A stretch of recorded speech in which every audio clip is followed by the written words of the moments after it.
नमस्कार मित्रांनो, MPSC GK या यूट्यूब चॅनलवर तुमचे स्वागत आहे. मित्रांनो, तुम्ही कोणत्याही स्पर्धा परीक्षेचा अभ्यास करत असाल तर हा व्हिडिओ नक्की बघा. आज आपण भारतीय राज्यघटना या विषयावर काही प्रश्न विचारणार आहे. चला तर मग तुम्हाला यापैकी किती प्रश्नांची उत्तरे येतात ते बघू. मित्रांनो, जर तुम्ही या चॅनलवर नवीन असाल तर प्लीज माझ्या या चॅनलला लाईक करा, शेअर करा आणि सबस्क्राईब करा. प्रश्न क्रमांक 1. संविधान सभेचे तात्पुरते अध्यक्ष म्हणून कोणाची निवड करण्यात आली? अ. JB कृपलानी, ब. डॉक्टर सच्चिदानंद सिन्हा, क. डॉक्टर राजेंद्र प्रसाद, ड. डॉक्टर बाबासाहेब आंबेडकर.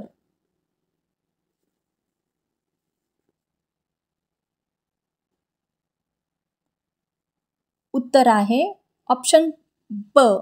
डॉक्टर सच्चिदानंद सिन्हा. प्रश्न क्रमांक 2. संविधान सभेचे कायमस्वरूपी अध्यक्ष म्हणून कोणाची निवड करण्यात आली? ऑप्शन आहेत अ. BN राव, ब. डॉक्टर राजेंद्र प्रसाद, क. डॉक्टर बाबासाहेब आंबेडकर, ड. डॉक्टर सच्चिदानंद सिन्हा.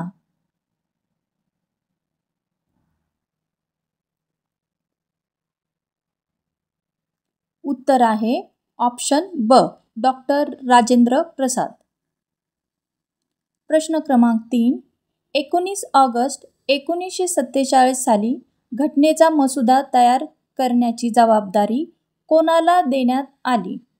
ऑप्शन आहेत अ. डॉक्टर बाबासाहेब आंबेडकर, ब. डॉक्टर राजेंद्र प्रसाद, क. गोपालस्वामी अय्यंगार, ड. KM मुन्शी.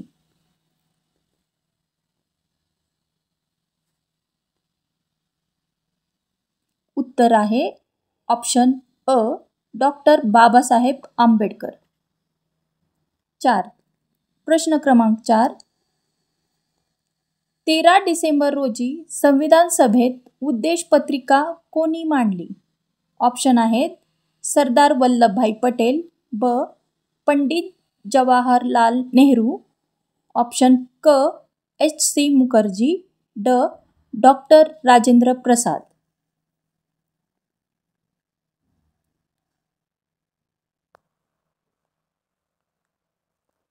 उत्तर आहे ऑप्शन ब.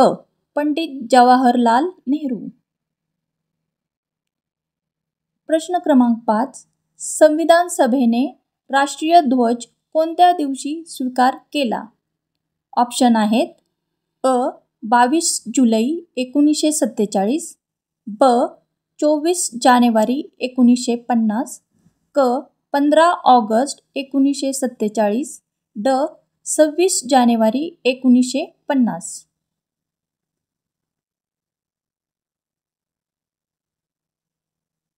उत्तर आहे 22 जुलै 1947. प्रश्न क्रमांक 6. संविधान सभेच्या मसुदा समितीमध्ये एकूण किती सभासद होते? ऑप्शन आहे 9, ब. 7, क. 5, ड. 10.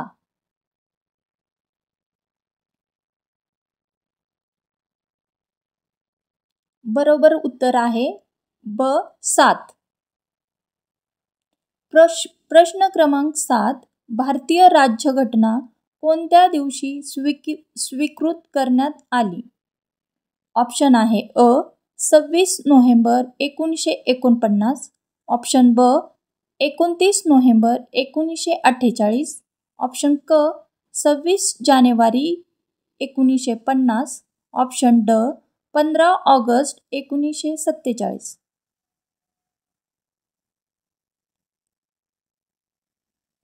बरोबर उत्तर आहे ऑप्शन अ. 26 नोव्हेंबर 1949. प्रश्न क्रमांक 8.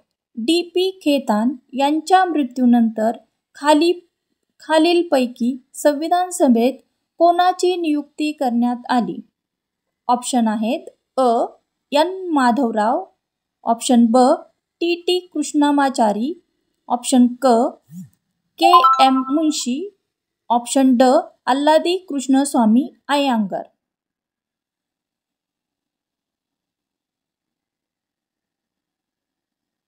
बरोबर उत्तर आहे ऑप्शन ब. टी. कृष्णमाचारी. प्रश्न क्रमांक 9. 26 नोव्हेंबर 1949 रोजी स्वीकृत करण्यात आलेल्या मूळ घटनेत एकूण 22 भाग, 395 कलमे व 8 अनुसूचींचा समावेश होता. ऑप्शन ब. 20 भाग, 398 कलमे व 8 अनुसूचींचा समावेश होता. ऑप्शन क. 24 भाग, 390 कलमे व 10 अनुसूचींचा समावेश होता. ऑप्शन ड. 25 भाग, 399 कलमे व 9 अनुसूचींचा समावेश होता.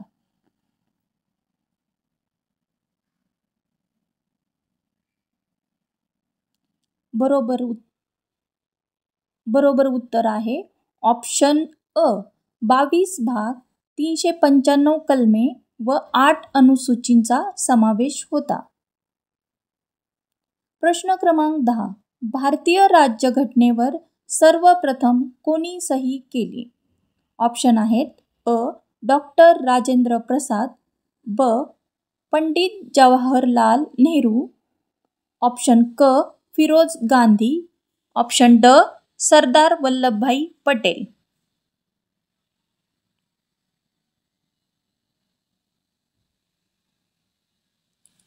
बरोबर उत्तर आहे ऑप्शन ब. पंडित जवाहरलाल नेहरू. भारतीय राज्यघटनेची अंमलबजावणी कोणत्या दिवशी करण्यात आली? ऑप्शन आहेत अ. 26 नोव्हेंबर 1949, ऑप्शन ब. 26 जानेवारी 1950, ऑप्शन क. 15 ऑगस्ट 1947, ऑप्शन ड. 22 जुलै 1948.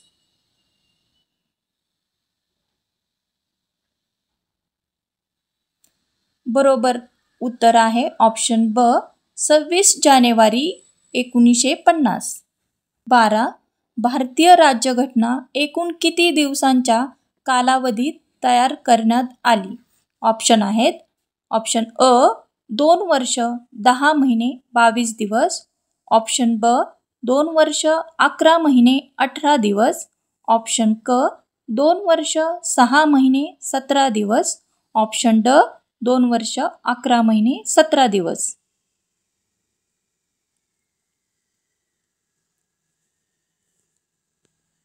बरोबर उत्तर आहे ऑप्शन ब. 2 वर्ष 11 महिने 18 दिवस. प्रश्न क्रमांक 13. संविधान सभेतील 299 सदस्यांपैकी एकूण किती महिलांचा सहभाग होता? ऑप्शन आहेत अ. 7, ब. 15, क. 9, ड. 12.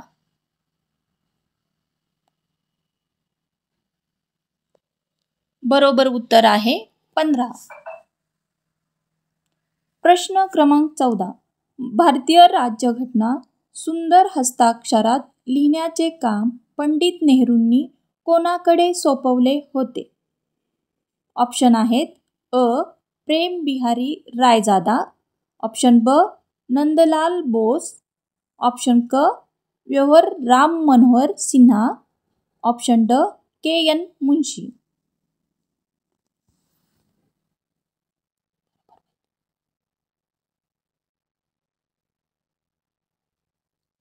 बरोबर उत्तर आहे प्रेम बिहारी रायजादा. प्रश्न क्रमांक 15. भारतीय राज्यघटनेत काही ऐतिहासिक तसेच प्रादेशिक प्रश्नांमुळे जम्मू आणि काश्मीरसाठी कोणत्या विशेष कलमाची तरतूद करण्यात आली? ऑप्शन आहेत ऑप्शन अ. कलम 371, ऑप्शन ब. कलम 371 जे, ऑप्शन क. कलम 370, ऑप्शन ड. कलम 372 ए.